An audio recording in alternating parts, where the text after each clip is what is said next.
নির্বাচন কমিশন গঠন হয়ে যাওয়ার পর নির্বাচন আয়োজনে আর বিলম্ব করার প্রয়োজন নেই বলে মন্তব্য করেছেন বিএনপির মহাসচিব মির্জা ফখরুল ইসলাম আলমগীর। জনগণ এ ব্যাপারে প্রধান উপদেষ্টার স্পষ্ট বক্তব্য আশা করে বলেও জানান তিনি।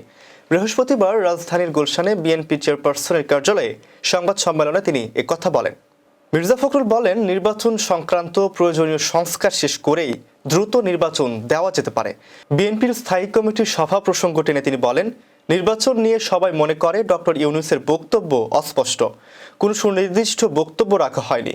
বিএনপির মহাসচিব আরো বলেন, বিজয় দিবসে দেওয়া জাতির উদ্দেশ্যে ভাষণে 2025 সালের ডিসেম্বর অথবা 2026-এর প্রথমার্ধে নির্বাচন করার কথা বলেছেন প্রধান উপদেষ্টা, যা একেবারে অস্পষ্ট, সুনির্দিষ্ট সময়ের উল্লেখ নেই। আবার প্রধান উপদেষ্টার প্রেস সচিব বলেছেন 2026 সালের জুনের কথা, যা পরস্পর বিরোধী বিভ্রান্তি সৃষ্টি করবে।